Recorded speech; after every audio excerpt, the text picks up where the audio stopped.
car crime is no longer random. In this, the 21st century, it's organised and big business. You've got a low-risk crime with a high-gain profit.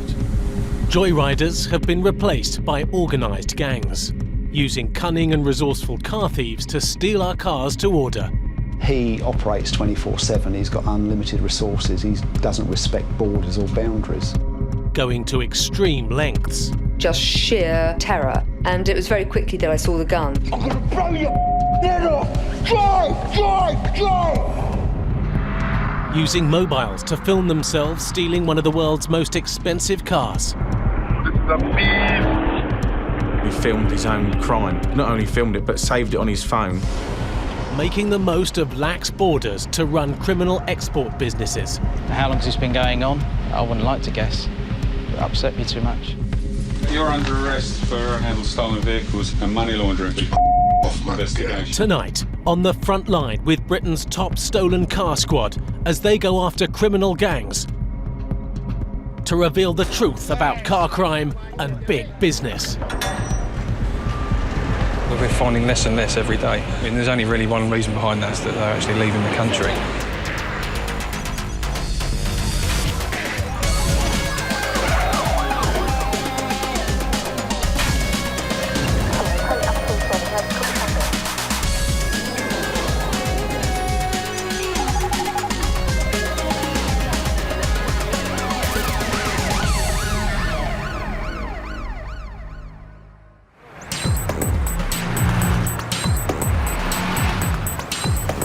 Ten years ago, nearly 400,000 cars were stolen each year in Britain. Today, thanks to greatly improved car security, this figure has fallen to 176,000. Good news. Or is it? Because of the improvement in security, our car crime's dropped about 35%. But what we see in London is an escalation in organised vehicle crime. In Britain today, criminal gangs have turned car crime into big business. Teams are actually going out, identifying cars that they want to steal, and then taking them, cloning them, which is re-identifying them and selling them off to innocent purchasers. And it's happening everywhere. In Cambridgeshire, gangs are actually selling stolen cars from people's driveways. But the police are onto them. Detective Sergeant Peters is after an organised gang who have based themselves in St Neots in Cambridgeshire. And the cars they're selling are cloned. I'm going to the areas where these cars have been sold from. There's two sort of housing estates, really. One side of the river, there's the Amesbury area, where we've had a few vehicles sold from. On the other side is Eton Soaking, where we've also had vehicles sold. First off, it just started as one isolated incident, then more and more came in. So you've got a team who are going out stealing the cars. I think they're then being punted out to people who know or have got the equipment to change the car's identity, because also you've got to remember, you've got to have text discs, and usually they're stolen from post offices with stamps. You've got to have V5 documents, people who are going to sell it. So there's quite a large group of people involved in one conspiracy, and it's still going on. It's still happening in St Neots.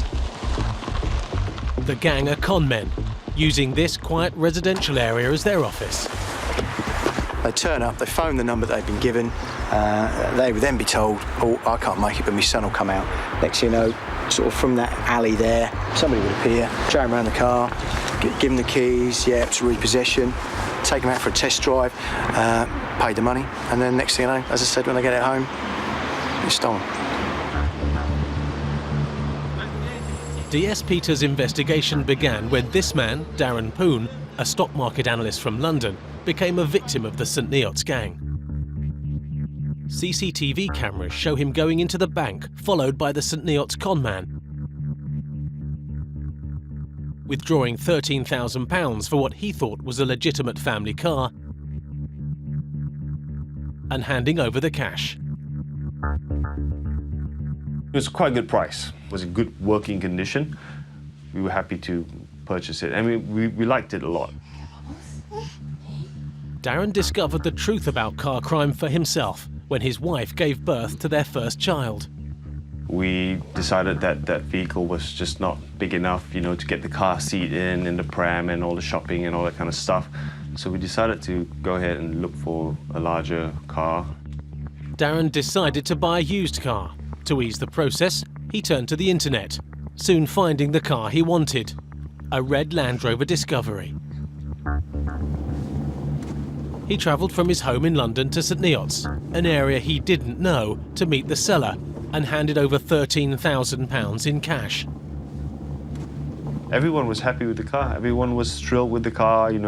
We had something that we could get around easily in now, get all the baby stuff in as well, especially when they had to visit the in-laws and stuff like that and bring up everything. It was only when Darren Poon got round to washing his new pride and joy that the truth started to dawn on him. Well, I was giving it a really good scrub down, and I noticed a VIN sticker under the vehicle. It's quite strange for a VIN number to be in a sticker format. Normally it's stamped into the metal or something like that. And I felt it, and it felt like there's an embossed number behind the sticker. Basically, my heart sank.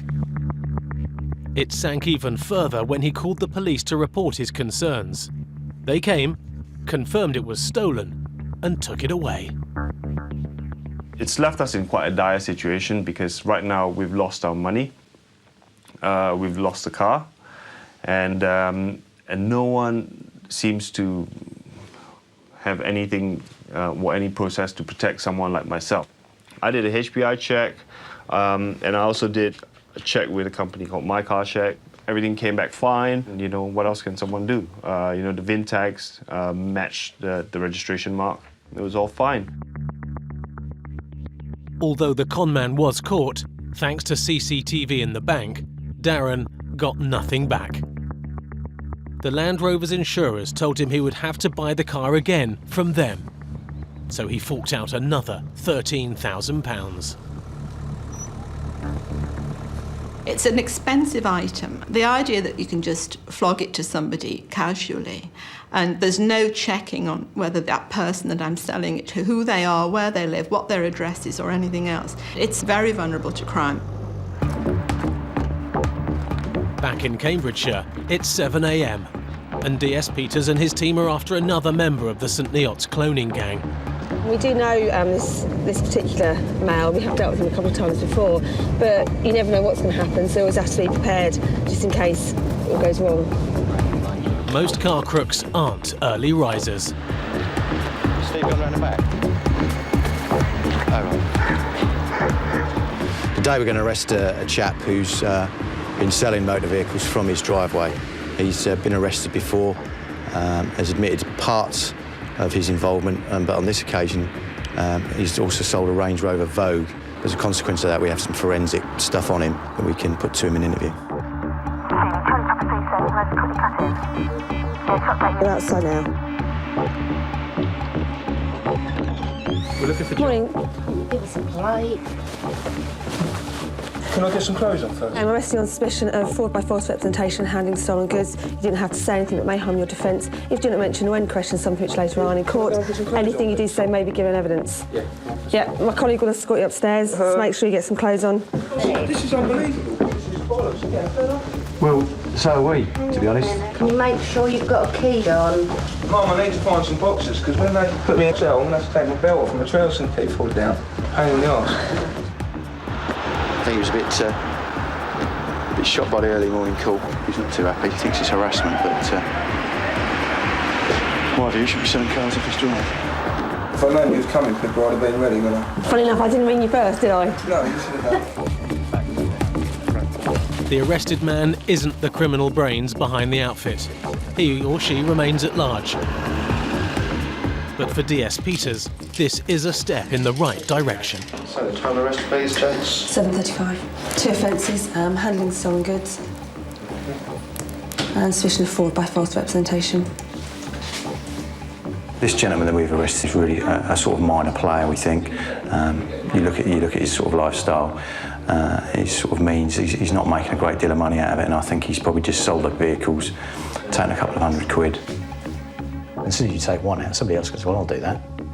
It's just the way of the world. And then are you suffering from depression or any other mental? Not yet. Maybe something. Are you right to read them right? Yeah.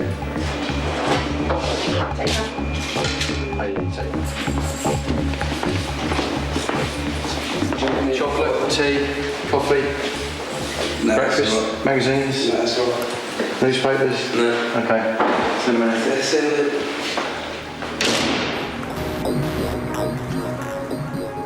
Britain's car manufacturers are doing their best to deter criminals from stealing their cars by designing in crime prevention. In Birmingham, this accessory company has come up with an idea which uses biometric technology, a car that only starts if it recognises your fingerprint. I'm going to try to start it, and it's not going to have anything. You will not be able to start this vehicle. We've located the scanner up on the roof. Right, it's asking me for my fingerprint, so put my fingerprint there. Right, it's accepted the fingerprint, and that you tell that by the flashing green LED on there. Right, turn the key, and the vehicle starts. As simple as that. I am going to put on here a finger that is not recognised. That's read it straight away, and within a few seconds, I will receive a text message on my mobile phone saying there's been an unauthorised attempt to start my vehicle. So, there you go. That's how quick it is. Unauthorised driver is given my position, longitude and latitude of where my vehicle is. Many hope biometrics will be the big breakthrough in cracking car crime and putting the criminals out of business. But some have their doubts. One of the problems about crime prevention, very often if you stop the easy crimes, you reduce the crime, but you kind of up the violence, or that's what you risk doing. Which is exactly what happened to this woman in London's Royal Borough of Kensington and Chelsea. South Kensington is a car crime hotspot. It's home to some of the capital's wealthiest residents, driving the most desirable cars. When Lucy Eady set out to visit friends one evening, she had no idea that her expensive car would put her very life in danger. It was about 8 o'clock at night. I was heading out to have some dinner with some friends, and I was probably no more than about half a mile away from my own front door when this incident happened. I was driving a new car, Volkswagen Touareg. Lucy's car was fitted with the latest immobiliser and alarm. In truth, her security was so good that there was only one way thieves who had targeted her car could get their hands on it. I was coming up Knaresborough Place in South Kensington up to the Cromwell Road, and I was the first car at some traffic lights, and it was a red light, and I was suddenly made aware of the fact that I had a motorbike coming up beside me. It was a moped or something with two guys on it, both wearing black, both wearing helmets, and looking in the car. It was all so quick. One thing I saw him looking through the window, the next thing is he was sitting on the seat beside me. My thoughts when he was getting into the car were just sheer disbelief followed by terror, and it was very quickly that I saw the gun, so I knew that there was something quite hideous happening. Psychologically, it's incredibly disturbing. When somebody is threatening to kill you and you're in the incredibly close proximity of a car, you're in this box with this monster. I didn't say a lot when he got in, and I didn't say a lot throughout the whole ordeal. He was the one who kept on shouting. He was wearing a motorbike helmet, so it was very difficult to determine. You know, I knew he was a white man. Don't know what nationality. Drive! Drive! Drive! I'm gonna blow you up! Drive! Drive! That's all the guy could ever say to me in the car, was not that he wanted me to get out of the car, whether I had any money. He just kept on going on how he wanted to blow my brains out. Drive, just drive. And so I did. I drove through the red light into the Cromwell Road. The car had to stop because there were cars in front of me. It was just natural instinct of just thinking, I've just got to get the hell out of here. And I, at that point, opened the car door and ran. And I ran behind me because I just thought he was going to shoot me. But, you know, he could aim better shooting in front of the car as opposed to me running behind. And I called the police immediately. I mean, I had my mobile phone was in my pocket, thank goodness. by the time you get onto the right services department. In an incident like that, it's all too slow. I heard them coming out into the streets, but by then he was the other side of London probably.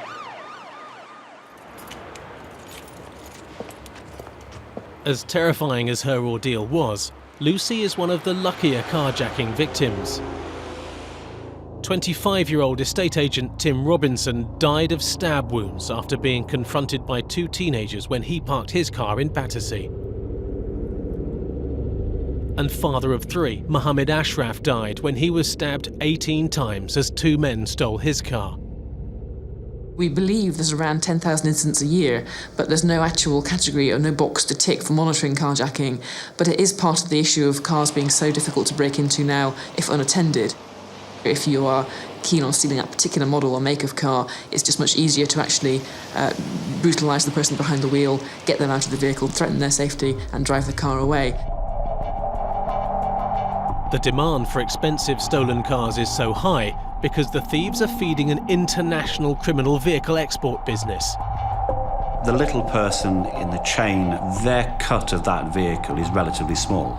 That then gets multiplied by maybe 5 or 6 or 7,000 to the middle person, who then simply takes the vehicle from the thief, then maybe does some form of cloning if necessary, and then that moves on to a shipping container and then out of the UK, and then the person at the other end may then be making their slice.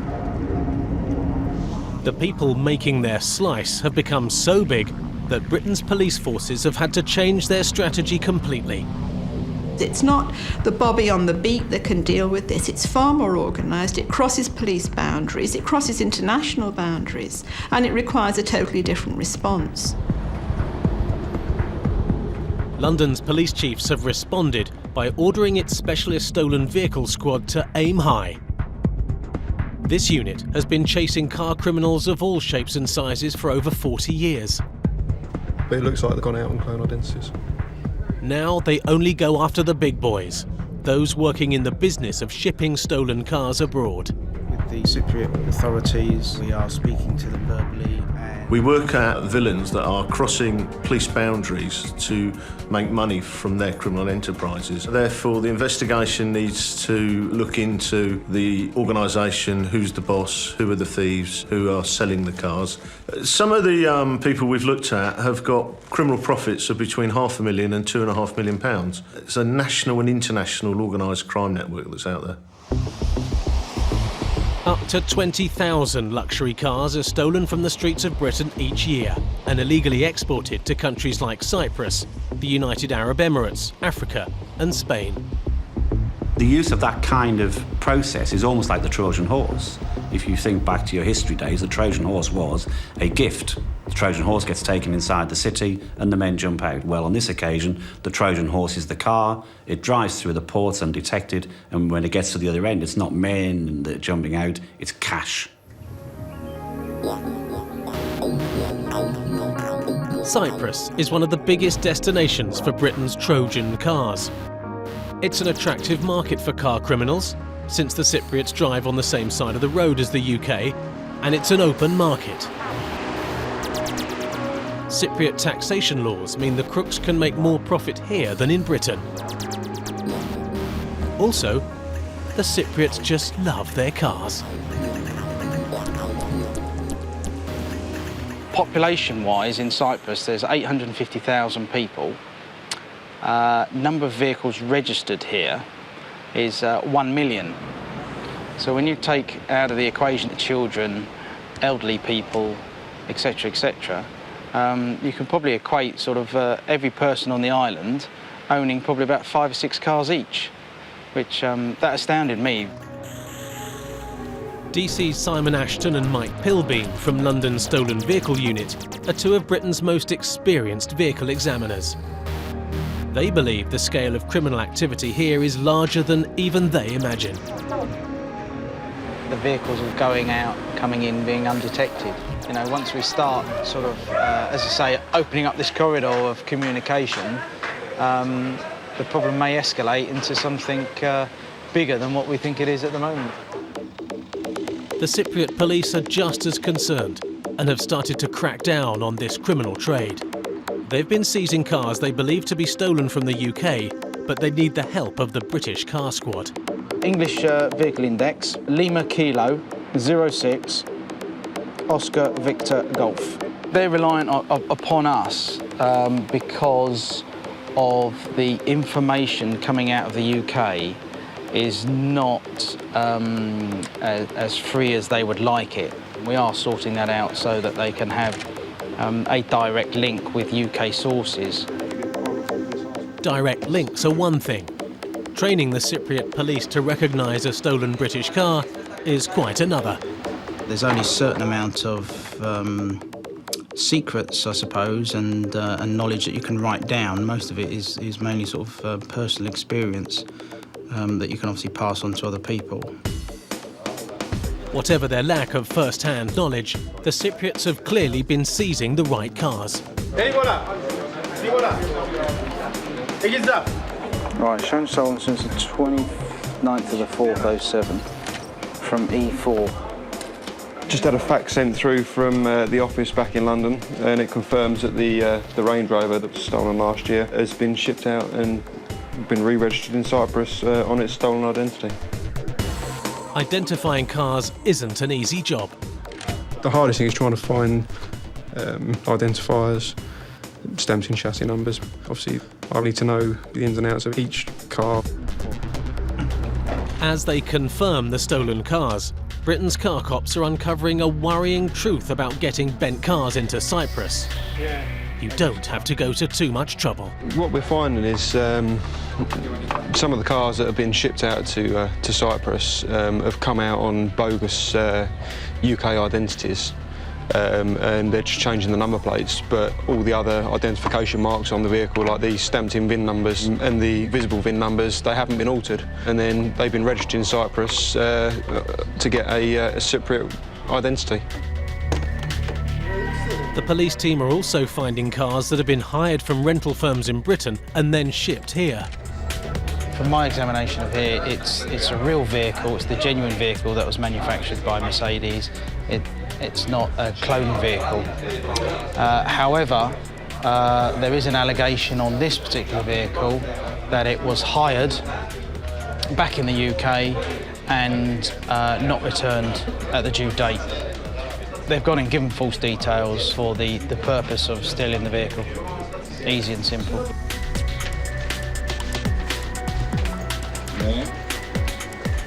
I'm surprised at the ease of which they do it. I mean, how long has this been going on? How many vehicles have come into this country, and obviously they go on to other countries? I wouldn't like to guess. It upset me too much. DC Ashton's upset is today offset by the joy of recovering so many stolen cars. Since we've been here, the vehicles that we've taken for further investigation, we're probably nudging about £1 million worth. And it could have been even higher if the thieves had got their hands on more of this type of stolen car. This is Bentley GT, automatic, about £100,000 worth of vehicle. Probably less than 10 shown out stolen on the UK register. What have they spent to actually get the vehicle here and change the identity? Probably a couple of thousand, if that, you know. So quite a handsome profit for just one vehicle. This trip may have been a success, but DC Ashton knows the truth. They are not yet on top of Britain's car criminals. In the majority of crime, you're one step behind, and we'll never ever stop them. But we're not that far behind them. The Cypriots too believe they are catching up and remain confident that they'll be able to reduce the amount of trafficking in stolen British cars. The authorities of both countries are fully aware of the problems. We strongly believe that eventually the culprits will be arrested and prosecuted. Back in London, the car squad is starting to see the fruits of its labours. After a 24-month investigation, DC Ian Slaney and his team have shattered a gang who earned millions by exporting stolen luxury cars via Holland to the United Arab Emirates in the Middle East. By smashing this gang, we've stopped millions of pounds worth of vehicles. They'd been stolen purely because of their value and the fact that they can be taken to another right-hand drive country where they can be sold for market value. When DC Slaney and his team first came across the gang 2 years ago in London, they used hidden cameras as part of their covert surveillance. Can you get it now? Yeah, go on. Keep going. Yeah? Yep. When we first visited the address, we actually saw this car sitting outside on his driveway.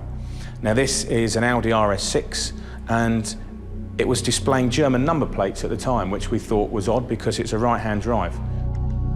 It wasn't long before they got sight of the Mr. Big they believed was the leader of the gang. This is the first time that we actually physically saw him. This is the man, Mr. Imran Khan Ganchi. As soon as he could, DC Slaney seized Ganchi's Audi and examined it. This is the Audi RS6 that we seized.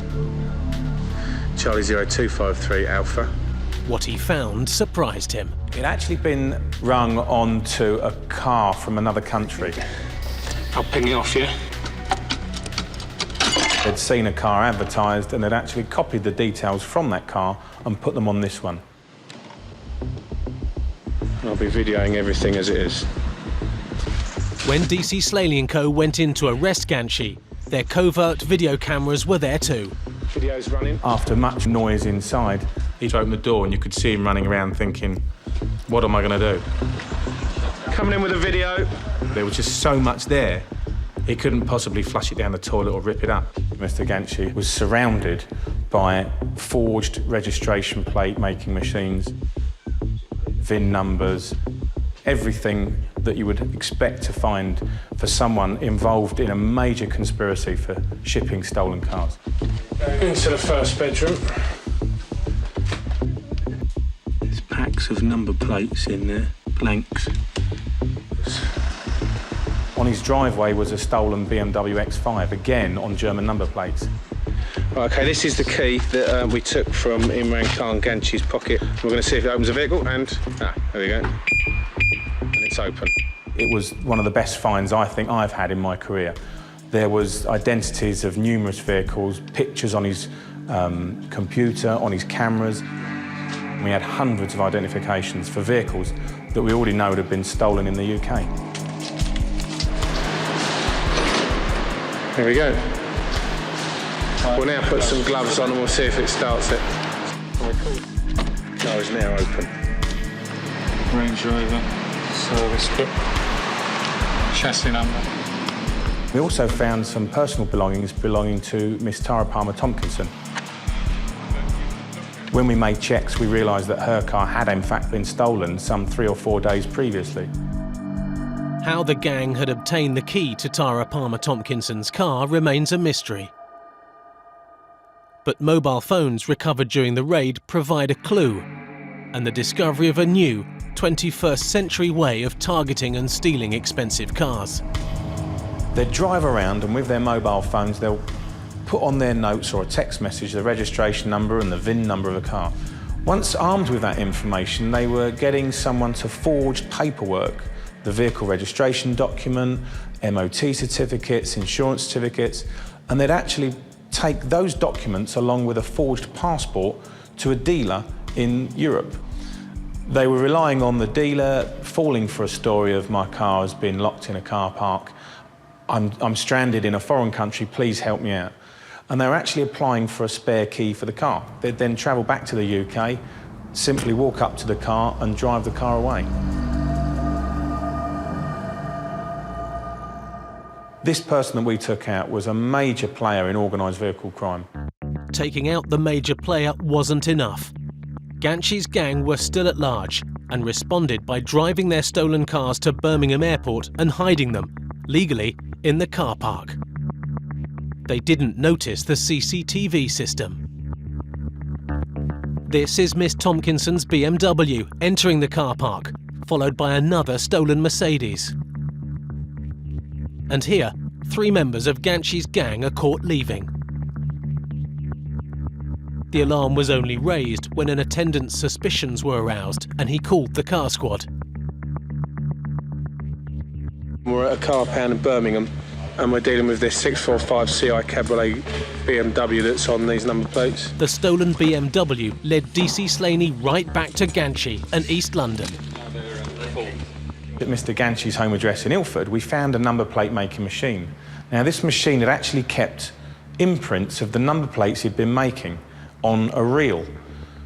We sent the number plates from both these cars to the lab, along with the reel that we recovered from Mr. Ganchi's address. And the lab was actually able to say that the exact number plates on these cars in Birmingham Airport had been produced from the machine that we'd seized in Mr. Ganchi's home address. Armed with the evidence they needed, the car squad started to systematically smash Ganchi's gang with a series of dawn raids. You're under arrest. Some didn't even have time to get out of bed before Slaney's men were in. Offences, be progressive. But you don't have to say anything, so they may harm your offences. And our next one question. Mr. Yusuf Kaduji has been arrested. Been searching this dustbin, and inside I've just found a ripped up tat stick, so it's got another 10 months. And once again, mobile phones seized by the police revealed the truth about their activities and their barefaced cheek. Fucking no, this is a beast. This is the extremely rare McLaren SLR, the only one stolen in the UK at the time. Come on, PD, show up. Incredibly, the thief filmed himself taking it. An SLR McLaren you don't get to drive every day. He thought, I know, I'll preserve this for years to come and show my mates, look, there's me driving a £1,250,000 car. He filmed his own crime, and not only filmed it, but saved it on his phone. There was just one other member of Ganchi's gang to catch, the master forger. DC Slaney had just one clue, a single fingerprint, but it was enough for them to find and arrest the man at his house in Luton. He was a design specialist, and he managed to produce some of the best forgeries that we've seen on this unit for some years.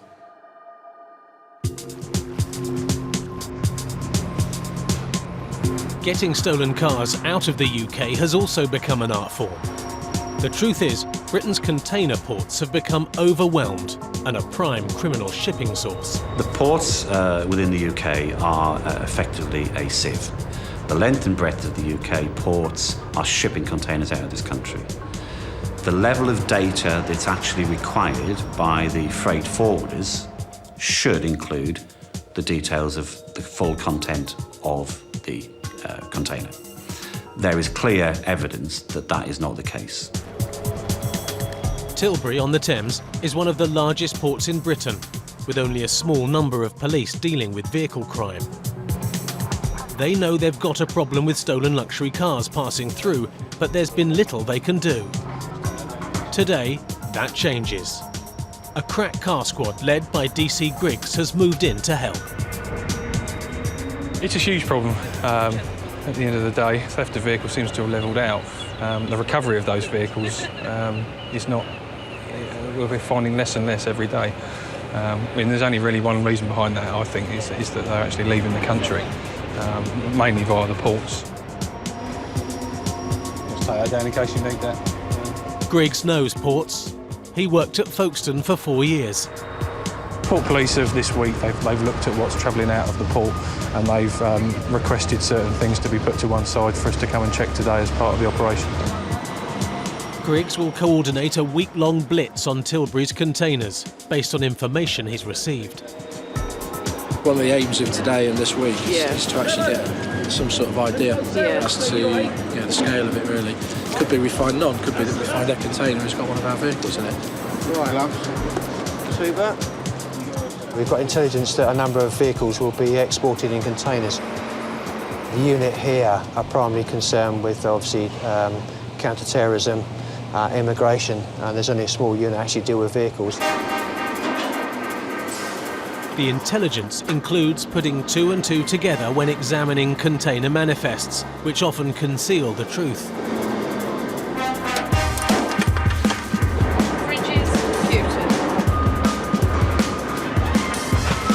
It's chocker with boxes.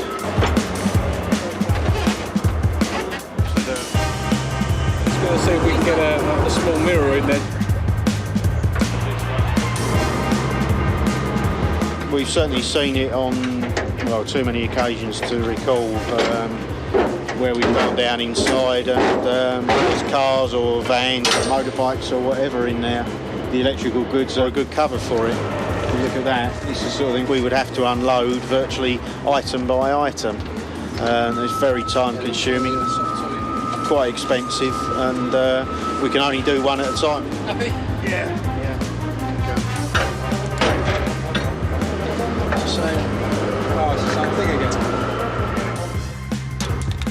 Sometimes hitting pay dirt is all about hunches and experience. There's some inconsistencies with the manifest on this one, which we need to check out. Sometimes it's clerical errors and sometimes it's purposely mismanifested. We won't know until we check it out. Household effects and used fridges and freezers. There's no time to wait. PC Whitaker has another suspicious container in his sights. Oh. Stand back.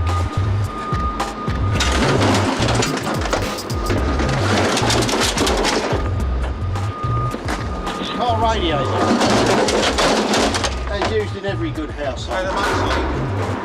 Although some people might keep car spares in their houses. A lot of motorbike bits, moped bits. They're obviously weighed on the weighbridge, and I think this one alerted their suspicions because it was so heavy. Obviously, we've opened it up, and there's a number of engines and gearboxes and bits and pieces, and obviously that increases the weight. That's one of the reasons why we've stopped this container. Just going to run and check on that. We haven't got a bin yet. We've only got bits of it over. The container doesn't contain a car. Whiskey 748 Victor Golf Foxtrot, over. But it is a stolen vehicle. What force area was reported stolen in, over? Someone's Pride of Joy there at one time. Actually stolen in 2005, and it's on a 2003 plate. This one has obviously seen better days. And the squad's having one of its better days. There's good news about the BMW for the police. The BMW is actually a stolen vehicle. I think it was stolen from Warwickshire. Again, it's another classic example of quite a high-value vehicle being exported without interception of the port's police. That vehicle would have never been seen again. And once they are exported to outside the UK, it's often very difficult to get those vehicles back. Interpol estimates that illicit trafficking of stolen vehicles generates £10 billion for criminals worldwide. The biggest losers in all this are the insurance companies, and they've started resorting to unusual ways of trying to get stolen cars back. They're hiring bounty hunters, like Barry Hancock from Brighton. This is a Mercedes CLK that was in Dubai. He's no dog, the bounty hunter, but he is a rare breed. Paid by insurers to go to the countries where their stolen luxury cars have been shipped to, find them and bring them home. Well, it's very difficult to keep up with the professional car criminal for the simple reason that he operates 24/7, he's got unlimited resources, he doesn't respect borders or boundaries, whereas the police have to operate within certain parameters. They have to respect borders, they have to respect boundaries, and this is one of the core problems, I think. There she is. Well, it's nice to see her home at long last. Britain's new bounty hunters are making a good living as the insurers increasingly turn to them. Thank you very much, sir. The reality is it's a growing market. It's very lucrative for the bounty hunter. They can locate the vehicle in a foreign country by normal means, simply by observation, wandering around, looking for the vehicle, check to see whether it's on the register as being on finance or outstanding stolen. And then what you're saying to the insurance company is, I know where your asset is. Agree with the insurance company a settlement figure, and then effectively the bounty is their reward for recovering a stolen vehicle. Okay, it's just got a small dent in it, isn't it? This was one of a number of vehicles which was stolen by a gang that was operating in the UK. A lot of them were shipped to the UAE to go further afield into Africa and Asia and the Middle East.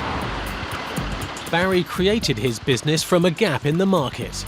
The business side of it is to try and recover their losses.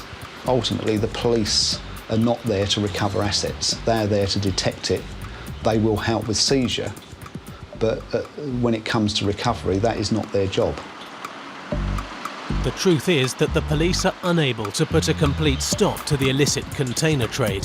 That is a huge financial cost. To scan every single container completely, absolutely completely, that leaves this country, we would grind the country to a halt.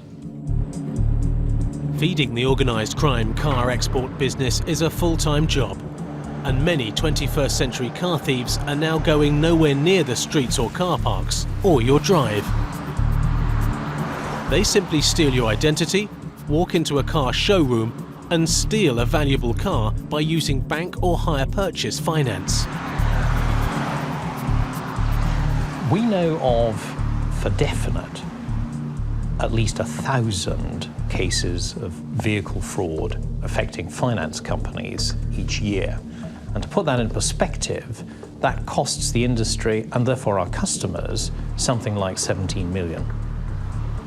The end victim for this kind of crime is the average man in the street, because it means that he is paying a higher price for the product than he would do otherwise. London's car squad is onto this new way of stealing cars. DC Hargreaves has become an expert in what is called vehicle finance fraud. Already, he and his team have recovered £5.5 million worth of cars which have been taken in this way. There's a massive nationwide problem with finance fraud, primarily because it's so easy to carry out. All you need is some fake documentation, go into a dealership, and because the dealers want the custom, more often than not, they can get the vehicle. And once they've got the vehicle, they'll probably make one payment, two payments, then the vehicle will disappear. They're very clever, very resourceful people, more intelligent, and they are more difficult to investigate. DC Hargreaves is now hot on the trail of another major vehicle finance fraud criminal. Of all the driving licences you can see before you on this table now, it's the same individual. These are not forged driving licences. They have been issued by the DVLA, but they've been applied for fraudulently, using other people's details.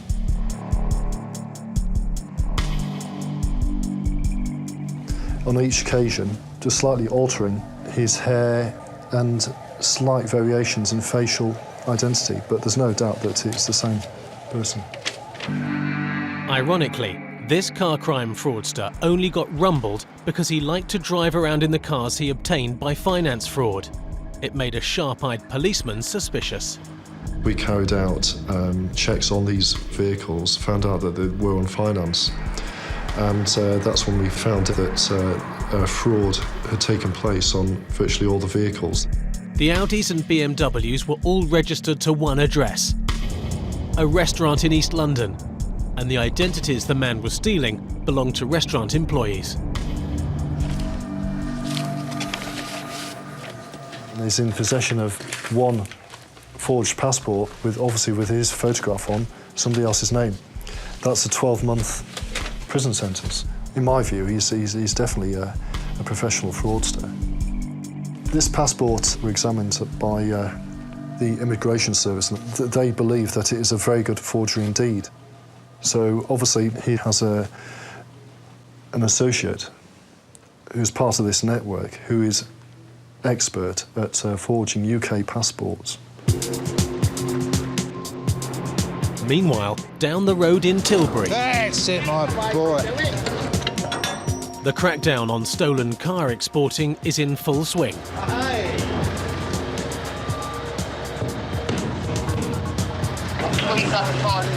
The 4x4 is worth more than £50,000, but is it stolen? It's a good find. Good find. We've done a check on it, and it's going to Johannesburg, and it's come up as finance. So we've contacted the finance company, and they don't want it to go, obviously. It's brand new, 08, so a few thousand, £50,000, £60,000 worth of motor vehicle here. It's potluck. One day, lots of stuff can get shipped. Next day, everything could be legitimate. I mean, that's the shipping industry. We don't know exactly what's going out and what is. We've got to physically come here, get down and get dirty and get the numbers and check them. That's the only way we can do it. It's not only containers the police are interested in. Tilbury also ships a huge amount of roll-on, roll-off stock. The crooks use this as a pipeline as well. Most of the cars with stars on the windscreen have already been checked by the local force here. We're looking at sort of high-value vehicles. Just a selection, really, the ones that haven't been picked out already. Have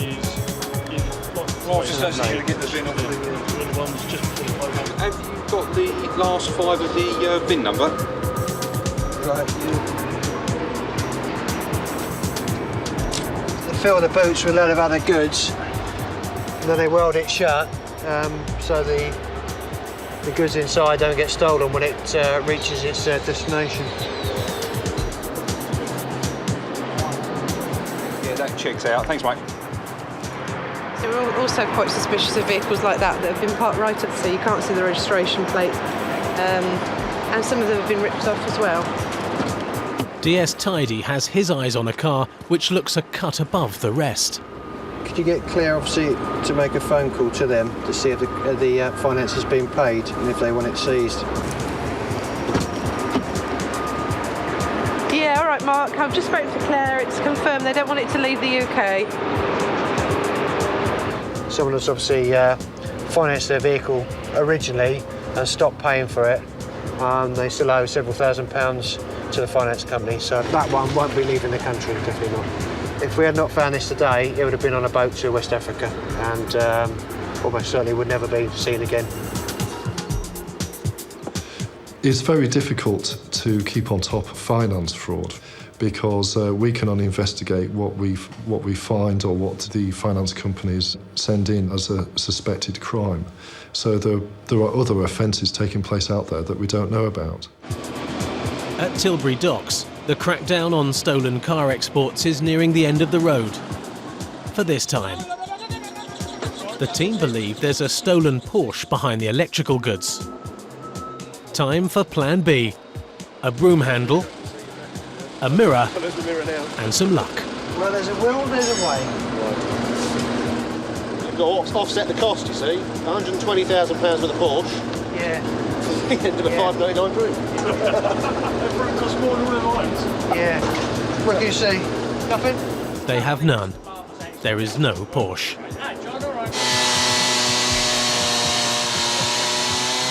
But for DC Tidy, there is one last roll of the dice.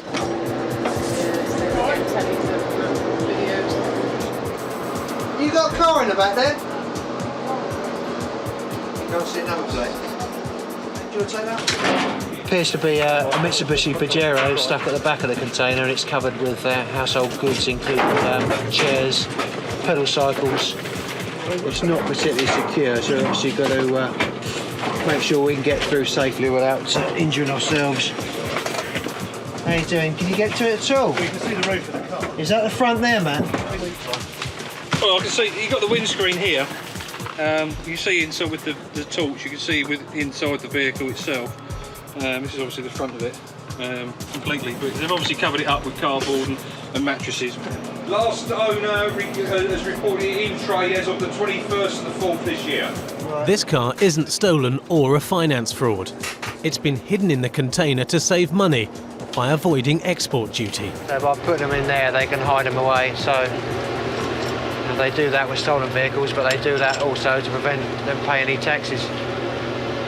There we go. At least we can find out what it was. Result. Most of Britain wishes there would be more results. But the inconvenient truth about car crime is that it's as bad as it ever was. It's the way it happens that has changed. I think you can get to a stage where you make it harder and harder and harder to steal cars and less people will do it. But like any crime, there are still very intelligent, very sophisticated, very organised criminals that will still try and steal cars and make a profit from them. But the police believe there are ways we can thwart the new breed of car criminals. The dealerships should carry out more checks because the offence takes place when the person goes into the dealership, produces fake documents, and that's when the problem initially starts. If we can get the cooperation of the end markets where these vehicles are going and get them seized on import, this will make the thieves' life a lot more difficult. In the meantime, the thieves will continue to make our lives difficult because they have such a lucrative business. Better even than the drugs trade. It is true that to take a vehicle aboard and realise the asset and get the cash is a relatively simple process. And put that into drugs, high risk and potentially low gain. It doesn't take a lot to work out why vehicle crime in general is a more lucrative form of crime. The crook from Cambridgeshire selling stolen cars off his driveway pleaded guilty to fraud and handling stolen goods. The mastermind of the multi-million-pound gang exporting stolen cars was jailed for 6 years. The thief who recorded himself stealing the McLaren sports car on his mobile phone got 2 years.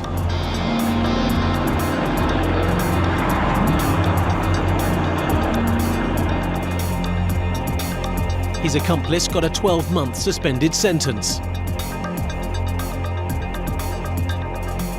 The gang's master forger got 3 years.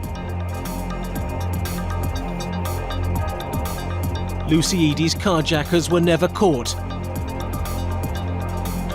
but she did get her vehicle back.